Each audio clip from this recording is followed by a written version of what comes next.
This is somehow worse than it looks. Major Padres injury update, as this one player has been confirmed put on the IL while this player has been brought up. Who are they? Is this a good thing? Is this a bad thing? Should we all panic? Let's talk about it. Hi, welcome back to another episode of Padres Digest with your host, Andrew. We have some injury updates to talk about, some breaking Padres news. Wee-oo. I'm going to tell you exactly how to feel about this, and let's just say you're not going to be impressed. Before we get too deep into the video, though, please subscribe as always. Follow us on X Padres Digest, and of course, also and Facebook and Instagram, and of course, also please apply if you would like. And of course, this video is brought to you by Mars Men. Are you feeling more tired, sluggish lately? Workouts not hitting the same? Most men naturally start losing testosterone around age 30. That's where Mars Men comes in. Mars Men is designed to help free up usable testosterone naturally, and it's made with 8 clinically dosed ingredients, including zinc, boron, vitamin D, and more to support energy, focus, strength, stamina, and recovery. It's third-party tested and backed by a 90-day money-back guarantee. So, for a limited time, our listeners can get 50% off for life, plus free shipping and 3 free gifts at mengotomars.com. That's mengotomars.com for 50% off and 3 free gifts when you check out. And then after you purchase, they're going to ask you, where did you hear about us? Support our channel, Padres Digest, and say, we sent you. Thank you, Mars Men. We love you. What we don't love is this. First of all, Wandy Peralta starting tonight. That's no surprise. There's your other news for today. Whoa! But the actual news, we have recalled left-handed pitcher J.P. Sears from AAA El Paso and have placed right-handed pitcher Lucas Giolito on the 15-day IL, retro to June 22nd, with right elbow inflammation. Does this sound like a phantom IL move to you? Yes. Yes, it should. Do I care that he's on the Phantom IL? No. Please get off of my team. So, what does that mean for us? Well, let's start with Lucas Giolito, and then I'll show you guys JP Sears. I know we're familiar with JP Sears from last year, but how has he looked this year in AAA? But first, Lucas Giolito, his stats this year, why I'm not missing him: 5.16 ERA, whip almost 2, no strikeouts, more walk percentage, or higher walk percentage than strikeout percentage. Not great, right? But retro to June 22nd, so he'll have 14 more days until the IL, and then he'll probably have a rehab stint where he'll work out more in AAA. Basically what we did with Matt Waldron and German Marquez. But this is actually his second straight year an elbow issue has cut into his season. He missed all of 2024 after internal brace surgery, then had one end in his 2025 postseason in Boston. So while it could be Phantom IL, it could also actually be a real problem, and that's why he sucks. But I'm still leaning towards Phantom IL. But that's fine. Now the news you're caring about. How good is JP Sears? Well, he sucks. If you thought German Marquez, Matt Waldron, Griffin Canning, and Lucas Giolito were bad pitchers, JP Sears is worse than all of them.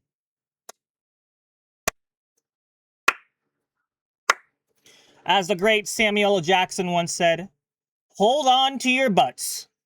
How bad is he, Andrew? He can't be that bad. You're saying he's worse than Lucas Giolito and Griffin Canning? Yes. So, recall from AAA. His AAA ERA, 7.92. But Andrew, it's AAA. It's a hitter's paradise. Well, let's dive into it, right? You can see his stats. They've always been bad. Last year was a 504. Not great. Slash line against him was 323 average, 390 slug, 513 OPS. On base, and then OPS 903. 903, right? 20% strikeout rate, that's cool, but a 9% walk rate. Hitters are doing just as much damage at AAA as they were in the majors. So, of course, we saw the ERA, the OPS, overall stuff plus below average at 90, 100 being average. So he's below average in basically everything. And the walk rate, not great, 9.3%. 2025 was already his worst MLB season, 504 ERA, a career low 117 strikeouts and 135.2 innings. The demotion to AAA has not fixed anything. 7.92 ERA and a 903 OPS against in 63 innings at El Paso. The velocity is fine. I mean, 93 miles per hour.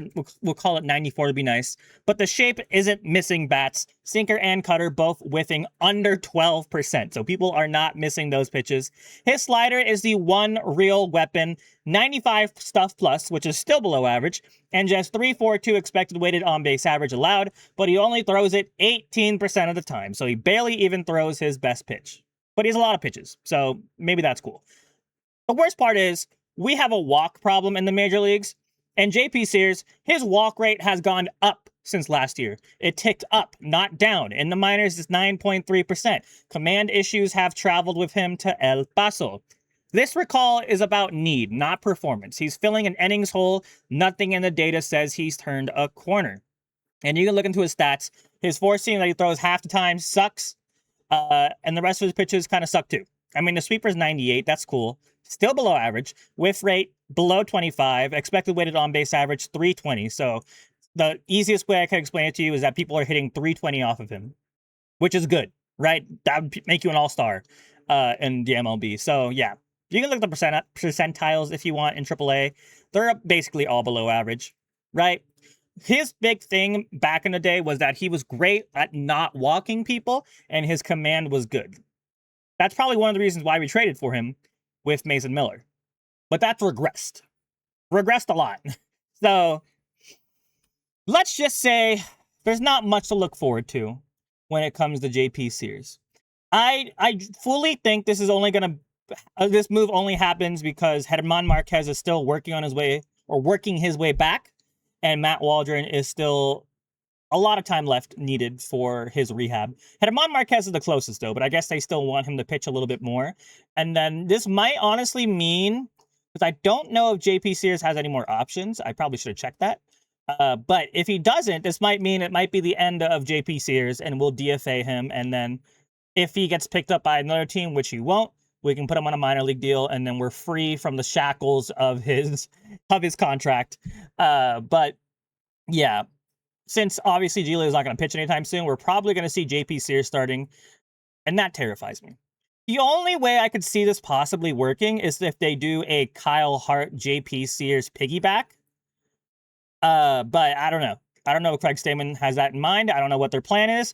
All I know is that I'm terrified. And you should be terrified too. Padres baseball, you never cease to stress me out. But what do you guys think about this? Are you happy that Giolito is gone, or are you sad that Giolito's gone, but the price is now you have someone worse called up to the major leagues? Do you think Giolito needs time on the IL to fix this stuff, or do you think he's washed? Are you willing to give JP Sears a chance, or do you think he's also washed? Let me know. Thank you guys so much for watching. Please subscribe as always. Follow us on X, Facebook, Instagram, Padres Digest, and go Padres. You stress me out. Please win more games. Okay. Bye.